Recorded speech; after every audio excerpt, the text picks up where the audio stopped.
मिर्जापुर के जिगना थाना क्षेत्र के मिश्रपुर गांव के गंगा नदी के किनारे हत्या कर फेंकी गई छात्रा की हत्या का एसपी ने पुलिस लाइन में खुलासा किया। कक्षा 10वीं में पढ़ने वाली प्रेमिका की गर्भवती होने पर प्रेमी विकास ने ही उसकी गला दबाकर हत्या करने के बाद गला ब्लेड से काट दिया था। उसने गला दबाकर प्रेमिका के साथ ही गर्भ में पल रहे शिशु को भी मार डाला। लिहाजा पुलिस ने आरोपी को गिरफ्तार कर जेल भेज दिया। घर से बिना कहे किशोरी बुधवार की सुबह से गायब थी। बालिका की खोज खबर लेने के लिए मां और भाई परेशान थे। 3 भाइयों में सबसे छोटी बहन का शव गुरुवार की शाम गंगा नदी के किनारे मिलने से परिवार में कोहराम मच गया। 3 भाइयों में चौथे नंबर पर कविता थी, जिसका शव गुरुवार की शाम मिश्रपुर गांव के झाड़ी में मिला था। गांव की कुछ महिलाओं ने सिवान से लौटते समय शव को देखा था। एसपी ने बताया कि करीब 2 वर्षों से दोनों का प्रेम प्रसंग चल रहा था। परिवार के लोगों ने भी उन्हें घर में पकड़ा था। इसी दौरान किशोरी गर्भवती हो गई। प्रेमी ने गर्भपात करने की दवा दी, लेकिन उसने खाने से इनकार कर दिया। प्रेमी ने बुधवार को मिलने के लिए बुलाया था। उसी दौरान प्रेमिका के शादी का दबाव देने पर दोनों में कहासुनी हुई। प्रेमी ने गला दबाकर उसकी हत्या कर दी। इसके बाद ब्लेड से उसका गला काट दिया था। युवक को गिरफ्तार कर जेल भेजा जा रहा है। जनपद मिर्जापुर में थाना जिगना क्षेत्र अंतर्गत एक गांव में एक महिला का शव मिला था कल शाम को।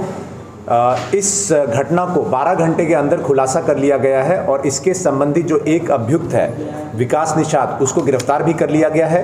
घटना पूर्ण रूप से इस प्रकार थी कि एक युवती 1-2 दिन से उसका पता नहीं चल रहा था। उसके संदर्भ में थाना जिगना पर गुमशुदगी भी लिखी गई थी।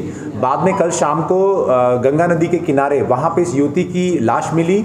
वहाँ पे स्वयं अपनी पूरी टीम के साथ पहुँच के मौका मुआयना किया गया और इस घटना को के वर्कआउट के लिए हमारे एडिशनल एसपी और सीओ लालगंज के नेतृत्व में टीमों का गठन किया गया था। मात्र 12 घंटे के अंदर इस घटना का खुलासा कर लिया गया। विकास निषाद, जिसको गिरफ्तार किया गया है, उसने ये बताया है कि युवती के साथ में उसके प्रेम संबंध थे। वो पहले भी युवती के घर में वो पकड़ा जा चुका था उसके परिजनों के द्वारा और लगातार युवती के टच में रहता था। गाँव का ही, सेम गाँव का ही रहने वाला है। और इसी दौरान जो ये महिला थी वो प्रेग्नेंट हो गई थी, जैसा इस अभियुक्त ने बताया, प्रेग्नेंट हो गई और उसके एबॉर्शन के लिए उसने जो एम्फीटेक दवाई होती है वो भी अपने गांव के ही मेडिकल शॉप से लाके उस महिला को दिया था। महिला ने 1-2 जो ये एबॉर्शन की दवाइयाँ थी उसको कंज्यूम किया, खाया, लेकिन उसके बाद में उसको खाने से मना कर दिया और लगातार इसको ये कह के कि शादी करने के लिए इसकी कहा। इस युवक ने इससे आके उसको क्षुब्ध होके लड़की को उस दिन, घटना के दिन मिलने के लिए बुलाया और वहाँ पे वाद विवाद के बाद में लड़की के इस एबॉर्शन पिल को खाने से मना करने पे एवं अन्य बातों को लेके इसमें विवाद हुआ। उसका गला दबा के लड़की की हत्या कर दी और उसके बाद ब्लेड से कट भी कर दिया इंश्योर करने के लिए।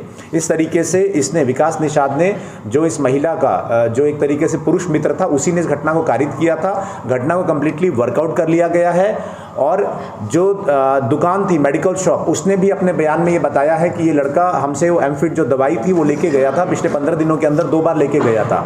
इस तरीके से सारे लिंक इसमें बैठ रहे हैं और इसको गिरफ्तार करके जेल भेजा जा रहा है। क्या थी सर? ये दोनों 19 ईयर्स जो है, 19 ईयर्स दोनों की एज है और घटना को 12 घंटे के अंदर वर्कआउट करने वाली हमारी टीम को 20,000 रुपये इनाम से पुरस्कृत भी किया जाता है।